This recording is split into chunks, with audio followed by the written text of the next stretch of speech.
സംരക്ഷിക്കാൻ ആരുമില്ലാതെ ദുരിത ജീവിതം അനുഭവിക്കുകയാണ് പാലക്കാട് തൃത്താല തിരുമിറ്റക്കോട് സ്വദേശി രാധ. ആടുകൾക്കൊപ്പമാണ് ഈ 82-കാരിയുടെ ജീവിതം.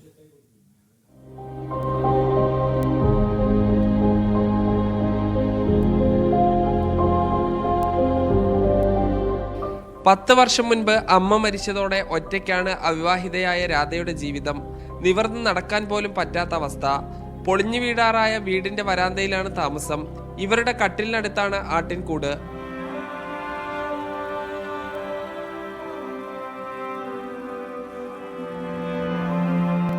ൂട്ടിനായി 14 ഉറുപ്പിക്ക് 2 കോഴിക്കുട്ടികളെ മേടിച്ചു.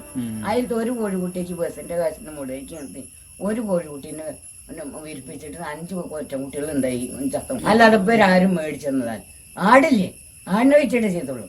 പെര നേരാക്കാൻ ആടിനെ വെച്ചിട്ട് ഇവിടെ ഉണ്ട് അത്രേ. 2 സഹോദരങ്ങൾ കുടുംബത്തോടൊപ്പം ഇതര സംസ്ഥാനങ്ങളിലാണ് ജീവിക്കുന്നത്.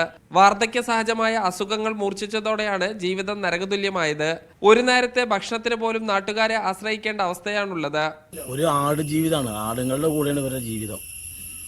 ആട്ടുംകൂട്ടിലാണ് താമസം. ഇവിടുത്തെ പ്രതീക്ഷ പാലിയേറ്റീവ് കെയറുമായി ബന്ധപ്പെട്ട് അവർ വേണ്ട സഹായം ചെയ്തു. അവരൊക്കെ വരാനും കൊണ്ടുപോകാനും നോക്കാനൊക്കെ തയ്യാറാണ്. പക്ഷേ ഇവർ ഈ വീട്ടിൽ നിന്ന് ഇറങ്ങി മറ്റൊരു സഹായത്തിന് ഇവർ തയ്യാറല്ല. ഇവർ മനസ്സിനെ അനുവദിക്കുന്നില്ല. രാധയെ സഹായിക്കാൻ ബന്ധുക്കൾ തയ്യാറാകുന്നില്ലെന്നാണ് നാട്ടുകാരുടെ ആക്ഷേപം. തങ്ങൾക്കൊപ്പം വരാൻ രാധ തയ്യാറാവുന്നില്ലെന്നാണ് ബന്ധുക്കൾ നൽകുന്ന വിശദീകരണം.